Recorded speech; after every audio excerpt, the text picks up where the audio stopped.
We're back, of course, with some Final Fantasy VII Rebirth, and I guess also a little bit of Kingdom Hearts, because we do have that Young Jump interview with Tetsuya Nomura. My dumbass forgot how time zones work, because I kept thinking it was going to come out Thursday, the 19th, but it's obviously already the 19th in Japan. Completely escaped my mind that'd be happening today, but I'd already seen on Twitter, like, a lot of people translating it, Shinra Arc, Genki, Audrey, doing, like, translations from this.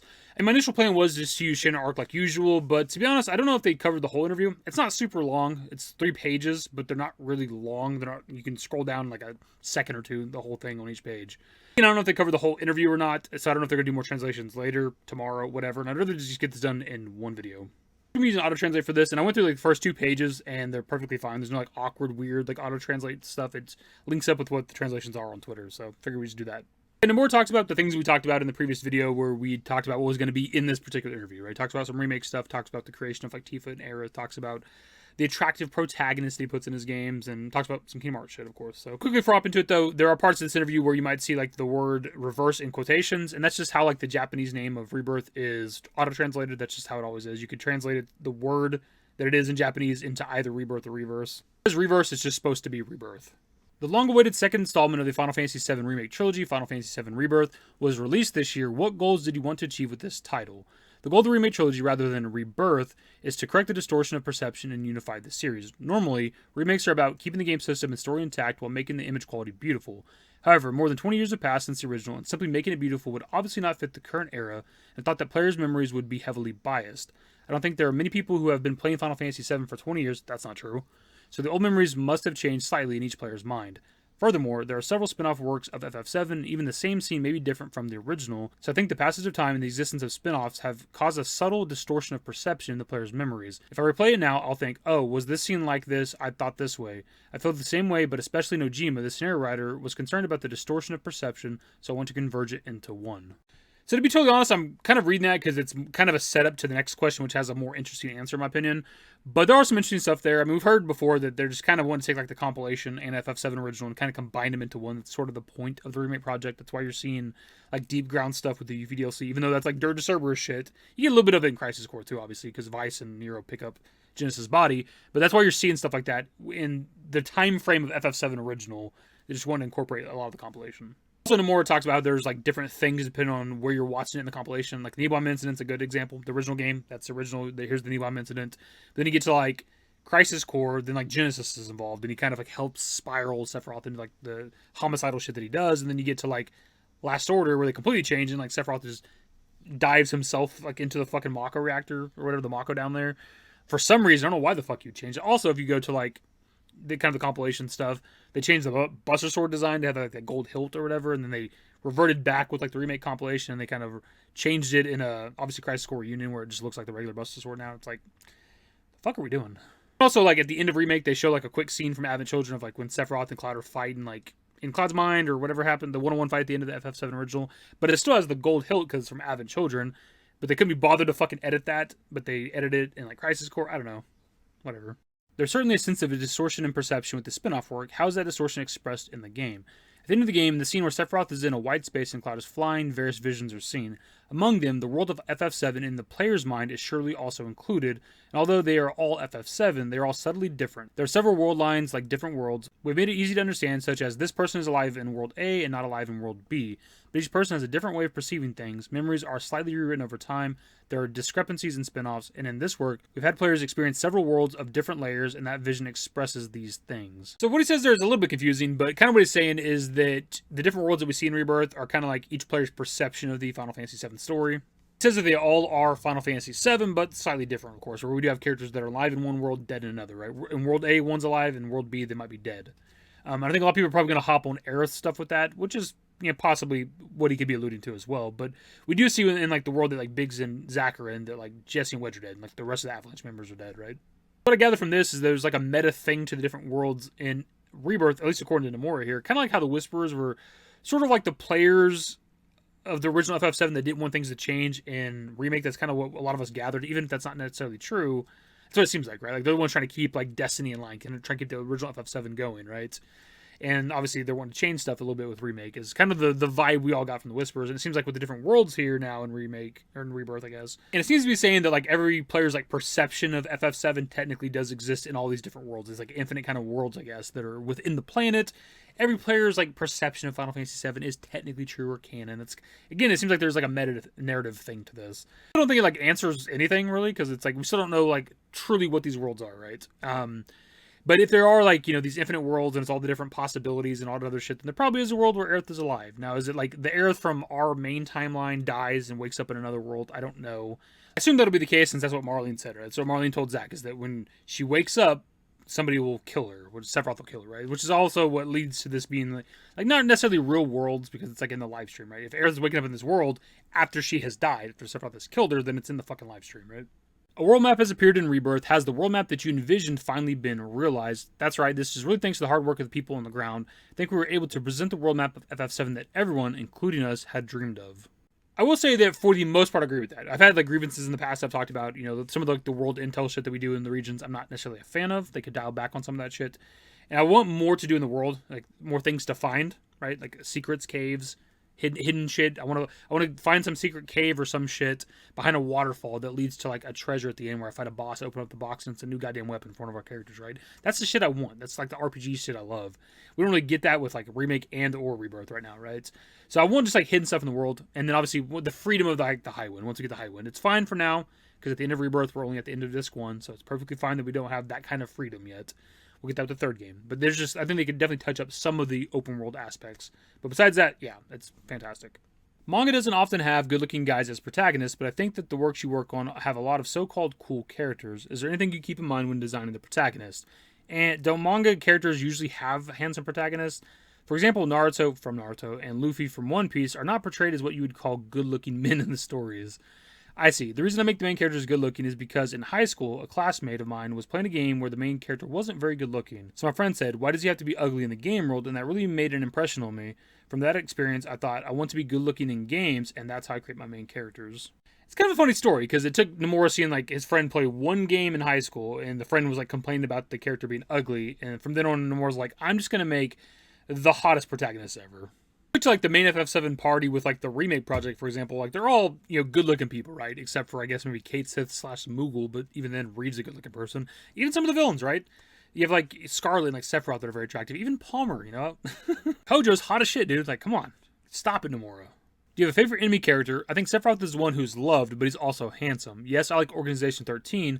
I don't think the designs of Organization 13 would be that unique without their personalities. That's because I feel like that it's only when their inner and outer appearance come together that they become that kind of character. This is where I kind of got to disagree with Nomura just a bit, even though he's the guy that fucking designed the characters. But having seen like, you know, the majority of Organization 13 in Kingdom Hearts 2, they're all pretty uniquely designed. Personality does matter too, of course, but like just looking at a picture of them, they're all pretty interesting. Maybe he's talking about because they all wear like the similar like coat or whatever, but even still, like the different kinds of weapons they wield. One's got a fucking guitar and shit, right? And the different like heads and hairstyle. Like I think they all look pretty interesting, different enough for me. Their personalities are also fascinating. Who is your favorite member of Organization 13? I have to say Zigbar and Luxord. I really like them. So I had to look those guys up just because I know the names, but I don't really remember them because I'm not like a Kingdom Hearts expert. And it's been a little bit since I played Kingdom Hearts 2. Zigbar was like the gun guy, I think it was, where there was like a reticle on screen at times when you're fighting him. And then Luxord was like the card guy, I believe, right? Just look at their pictures online. So like those fights were definitely interesting. I can't recall what I thought of them like personality-wise because it's been a little while since I played. I need to hop back into the Kingdom Hearts series at some point for sure.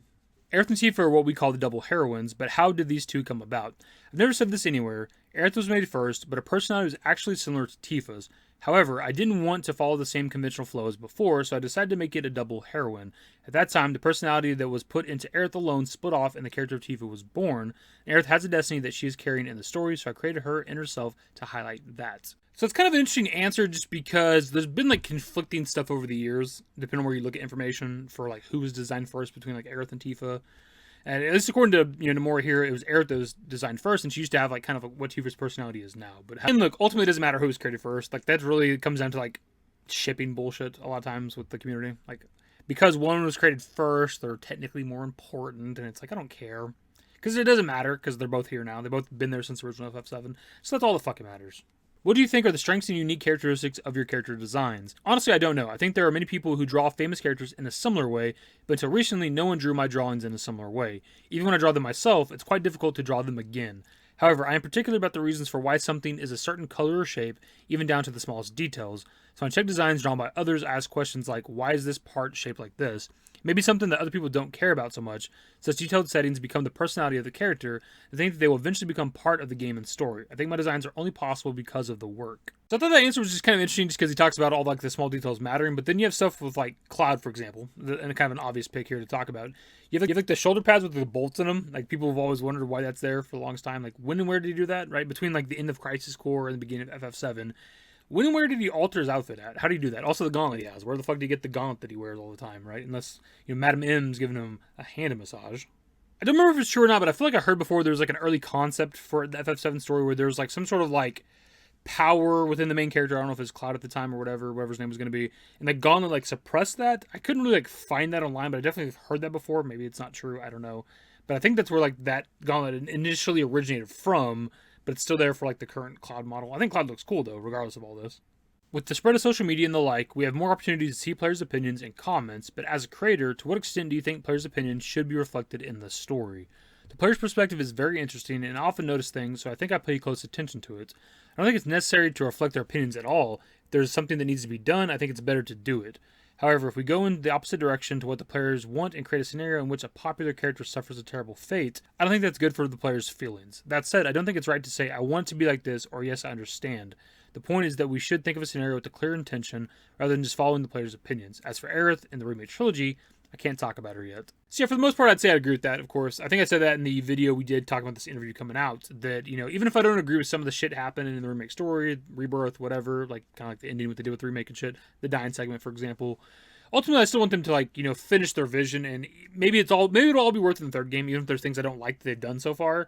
Maybe there'll be, like, some sort of great payoff, by the third game. I don't know what that would be exactly. I know it sounds like, I disliked Remake or Rebirth, because obviously I didn't. I wouldn't be here talking with you guys all the damn time if I didn't enjoy talking about FF7. It's just, what they do with, like, Aerith at the end of the game, a little bit, confusing and a lot kind of disappointing. I wanted that to be a more impactful scene for me personally. But again, there might be a payoff in the third game. When they come back to that moment, come back to that scene, or whatever the new shit that we're going to see with like Aerith and or Zack, or both of them together. I don't know. Maybe there'll be a good payoff, but that remains to be seen. Already passed the first 2 pages of this interview, and now with the third page, they pretty much, I think, only talk about Kingdom Hearts, which is kind of interesting. We do get a little bit here about like Kingdom Hearts 4, I think, kind of the new arc, and I think they talk about Missing Link and probably other shit as well. I think there are hints that span the series in the Kingdom Hearts series, but how do you keep track of these? I've written quite a bit in the memo I mentioned earlier, which that's from a previous question and answer we didn't look at, but I asked the staff to remember it, and I like watching videos, so I look at gameplay videos and reviews on YouTube. Basically, rather than looking back at my notes, I asked the staff to remember it and I asked them what happened in past titles. So that question and answer was just kind of interesting for 2 different reasons. One, that Nomura, like watches YouTube and stuff and reviews of the Kingdom Hearts series. It's kind of cool. The guy that's creating the shit is also out there watching content creators as well. But also that Nomura himself doesn't fucking remember what happens in Kingdom Hearts. That's how like ridiculous the story is, and all the different fucking spin-offs and all the different iterations of the story and whatever the fuck. Like Nomura himself is like, I don't even remember it. I'm just gonna have the staff tell me what happened. You also watch analysis videos. Do you ever think I got it right, so I'll change it, or I don't understand it at all? I watch it because I find it genuinely interesting. Rather, I often think it's not as complicated as I thought it would be. I'm often impressed by how much they've looked into it. However, some people point out the connection to the Final Fantasy series, for example, but the scenario writers for both are different, and no matter how much I've been involved in both, there's no connection to the other titles. So with that last bit there, I'm not really sure what he's talking about, other than maybe people like looking at the Final Fantasy characters in Kingdom Hearts as like canon. Like these are actual events that happen to the actual characters from like Cloud really went to the Kingdom Hearts like universe or whatever, right? I'm supposing that's what he means. I have no idea because I've never seen anybody really talk about that shit. But I imagine anybody with more than a couple brain cells bouncing around in here would know that these aren't like true events that happen to these Final Fantasy characters. I don't think the Kingdom Hearts series was expected to develop to the way it is now from the first game. As the series progresses, the number of settings and characters increases, and it becomes increasingly difficult to make the story coherent. Do you always improvise these things? I've had the idea of going in this direction since the first game. As I said earlier, I've been taking notes on the future developments. If something doesn't fit, I'll improvise it on the spot. It's true that I didn't work out the details at the time of Kingdom Hearts 1, but I thought about the next one and the next one together and worked towards that. So when I was making Kingdom Hearts 3, I naturally included Kingdom Hearts 4 and moved the whole thing forward thinking about it. So I thought that's kind of interesting just because like when Nomura's working on the Kingdom Hearts game, he's already like thinking about the next one as well. So like when he's making Kingdom Hearts 1, he's already had things in mind for like Kingdom Hearts 2, like the Organization 13 stuff, I assume, or whatever the other like story elements might be. But also that when they're making Kingdom Hearts 3, he's already thinking about Kingdom Hearts 4. So like there's probably stuff in Kingdom Hearts 4 that references shit that happened in Kingdom Hearts 3. Obviously, it is a sequel to that game. I do think it's pretty cool that he's already thinking about like the shit that's gonna be the next game when he's making like the current one at that time. It's kind of cool. This year, the smartphone app titled Kingdom Hearts Missing Link is scheduled to be released. Are you concerned that by developing an important storyline on an app or handheld game console, more players will be unable to follow the story? Yes, so the story unfolds in a much older timeline than the consumer Kingdom Hearts series. However, as everyone has said, Kingdom Hearts 4 was just announced, but it's really just like Kingdom Hearts 13. There are of course connections even outside of the number titles, and I think you'll be able to enjoy Kingdom Hearts on a deeper level. However, this time both Kingdom Hearts Missing Link and Kingdom Hearts 4 are being made with a stronger focus on being new titles rather than sequels. For example, as a new attempt, I've had staff who have never worked on the Kingdom Hearts series participate in the scenario. I'll be involved in the end, but in the sense that writers who don't know Kingdom Hearts are creating the base, I think it's a work that I have to do. After all, Kingdom Hearts Missing Link is a blank history, so it's assumed that there are gaps. If you know it, you'll be able to enjoy it more deeply. So when I first kind of read that, I thought it was a little bit weird to put a lot of emphasis on the fact that like he's having other people write the story. But also later on in the interview, he does talk about like retiring in the next like however many years. So I think it kind of makes sense to like get other people on board to start like writing the stories. So if they're going to continue Kingdom Hearts after he retires, like it's better to start now, right? But just kind of go back to the actual point of the question there. Like that's kind of one of the problems with the Kingdom Hearts series, besides like the volume of things that there are, is like for the longest time there are things that were like exclusive to certain platforms, right? There's like a DS only game and I think a PSP only game and like mobile only stuff and so on and so forth, right? Where you can only go to one thing to get this particular piece of the story. Nowadays, I think you can kind of get it all with those like collections that exist, but like that was an issue. And then now with Missing Link, it's going to be like a mobile only game. And I don't know how many people are going to do that. He did say like mobile console, so I don't know if it's going to be like on the Switch or something too. You guys can let me know. Just as it is difficult to catch up with the long-running manga title from the first volume, the Kingdom Hearts series also has a large number of titles, so it seems like the same problem will arise. What are your thoughts on acquiring new users in the future? Please let me know. As I said before, I do think of Missing Link and 4 as a reset. I wanted to end it with 3, or rather reset it, so I appointed new writers and even made a new logo to make it easier for new people to get into it. And I think it's kind of like the biggest problem in a lot of ways for Kingdom Hearts is it is a daunting task to get into it, right? If you just like pick up like the whole collection so far, from Kingdom Hearts 1 to 3, it's a lot to sift through. It's a lot you got to do. And I know he says that they're trying to like reset it essentially with Missing Link and Kingdom Hearts 4, but the problem is it's called Kingdom Hearts 4. So it's not really a reset, unless they're going to have like an actual different name for it once it actually comes out. But more than likely it's going to be called Kingdom Hearts 4. So you're going to go to the store. If you're a new player and you're going to see Kingdom Hearts 4, you're going to be like, oh, so there was like 3 other ones. And then you're going to look it up and there's fucking 47 of them. So that's what the change in logo meant. Those who know the ending of 3 will understand that the reason 4 ended up like that was to reset the story up to that point. So 4 should be easier to get into than previous games. I think that if people who like Kingdom Hearts touch it, they'll feel like this is it. But we're making it with the hope that as many new people as possible will play it. So here's the thing, I don't remember the ending of 3. It's been a long time since I played it, and I know Sora obviously wakes up in Quadratum with like the trailer that we got, but was that the end of the 3rd game, or was that like the Remind DLC ending? I don't remember. You guys can let me know, because I don't really recall that. But even if they're resetting the story up to that point, yeah, I imagine like everything before Kingdom Hearts 4 is technically not relevant anymore. I can't imagine they're fully gonna like forget all that, even if it's not something we see until like a later game or something. Like it's 20 plus years of Kingdom Hearts that just doesn't matter anymore. I feel like that'd be like ridiculous to do. Unless they were legitimately like rebooting, resetting the series, right? And it's just like this is like the new direction going forward and kind of everything never mattered. That'd be kind of crazy to do, but maybe. You said in a previous interview that in Kingdom Hearts 4 you spent a lot of time in Quadratum, a field similar to Shibuya. What was your intention in bringing a more realistic setting to a work that was a completely fantasy world? There are a few reasons, but I like worldviews that are slightly different from possible reality, rather than ones that are too false. It's the same with movies, but if the world is too zero-based, I can't really get into it. So I feel like I'm dreaming in settings that are based in Shibuya, but not the real Shibuya. Rather than complete fantasy, I think that unrealistic within reality fits the fantasy view well. What a Nomura answer. I get what he's saying though, because I'm also a fan of having like fantasy settings in kind of the real world more or less. Like kind of like Horizon Zero Dawn, for example. Like that game was pretty fun to play, but also it's like set in like a future kind of post-apocalyptic sort of thing, right? Same with like the Nier series, right? That's like based in like the real world to a certain degree. I totally get behind like the idea of wanting to do like a fantasy game in like essentially the real world. So he also said that like we're doing a lot of Quadratum in the 4th game. Like as long as it's like a big city, that'd be kind of cool, I guess. But it'd be kind of weird to have like a Kingdom Hearts game that's like set in one location for like a lot of it, because you're really just hopping worlds. At least with like Kingdom Hearts 1 and 2. I can't speak for all like the other games, but you're like hopping worlds constantly. You come back to places too, of course, but like are we spending like a shit ton of time in Quadratum in the 4th game? Are we getting like Grand Theft Auto Kingdom Hearts? Fuck yeah, I want to rob somebody with Sora. It certainly seems like there are more and more works based in reality. I'd like to ask you about the unreality within reality. At the beginning of Kingdom Hearts, there is a monologue that says, I don't really understand if this world is really real. Does that mean that the idea for Quadratum was already in the works? The name Quadratum didn't exist at the time, but the idea was there. It was a long-term plan that I knew would come to this point someday.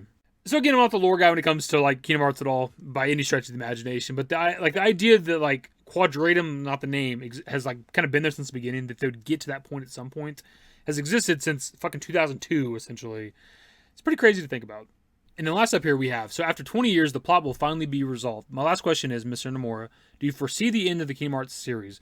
Speaking of things without dreams, I only have a few years left until I retire, so it's like I have to decide whether to retire first or finish the series first. However, I'm making Kingdom Hearts 4 now with the intention of it being a story that will be completed. Thank you for sharing your valuable story. So that's interesting for a few reasons, because at least according to him, it seems like Kingdom Hearts 4 would be like the last game. At least that's his intentions. It's going to be a complete story or whatever, which is kind of weird if they kind of reset everything with Kingdom Hearts 3 and like this is like a new arc, a new story. But if the fourth game is like the final part or it's a complete story, then like it's just missing Link and Kingdom Hearts 4 and that's it. I also find it hard to believe that even if Nomura retires or not, that they wouldn't continue making Kingdom Hearts games just because how popular the series is. It'd be kind of stupid for them not to, because they have like popular franchises, right? But there's not like a ton that are like super crazy popular like Kingdom Hearts is. So I'd be surprised if they'd ever really stop making something for that series. But also he talks about retiring in the next few years, which I would imagine is like post Kingdom Hearts 4, post like Remake Part 3 is probably when he's going to retire roughly. And that'll be a bittersweet moment. There's some people that don't like Nomura. They think he like fucks up the projects that he's a part of, but he's been a part of, my video gaming life is damn near as far back as I can remember. I started with like playing on the Nintendo, but like the early days of the PlayStation and shit, man. Like Nomura's worked on like pretty much all the Final Fantasy games that I've played except for like I think 9 and 12. Like, but the majority of like the numbered entries that I personally played, he's been a part of. But Square Enix does work the guy into the ground, so I can completely understand him wanting to retire. Maybe like after he retires, he could go into like some freelance shit like Uematsu does, where he still makes like one song or something here and there for like the Final Fantasy games or some songs. Maybe he'll come on board with like another Final Fantasy game in the future and like just design a couple characters, a couple bosses, maybe the main character or something like that. But my dudes, that'll be the video. The video is a hell of a lot longer than I thought it'd be. I was not even picturing anywhere near a 20-minute video, but we ended up talking about pretty much the whole interview. There's like a couple question and answers they skipped over that I didn't feel like was necessarily important, but we actually read kind of the whole thing. It wasn't that long of an interview, but when you're reading every single question and talking about every single answer, it takes a little while. I'm just going to kind of wrap the video up here. Pass it off to you guys. We talked about a lot of different shit in this video. Just what are your overall thoughts on this particular interview? That's the video. Subscribe to the channel if you guys are new. Search in the description below. Follow me on Twitter, @davidbyt. That's it. Bye. Used to care what people thought, but now I care more, and nobody out here's got it figured out. So therefore I've lost all hope of a happy ending, depending on whether or not it's worth it. So insecure, no one's perfect, we spend it with no shame. We blow that like Coltrane, we in here like Logain, or leave it like Cobain.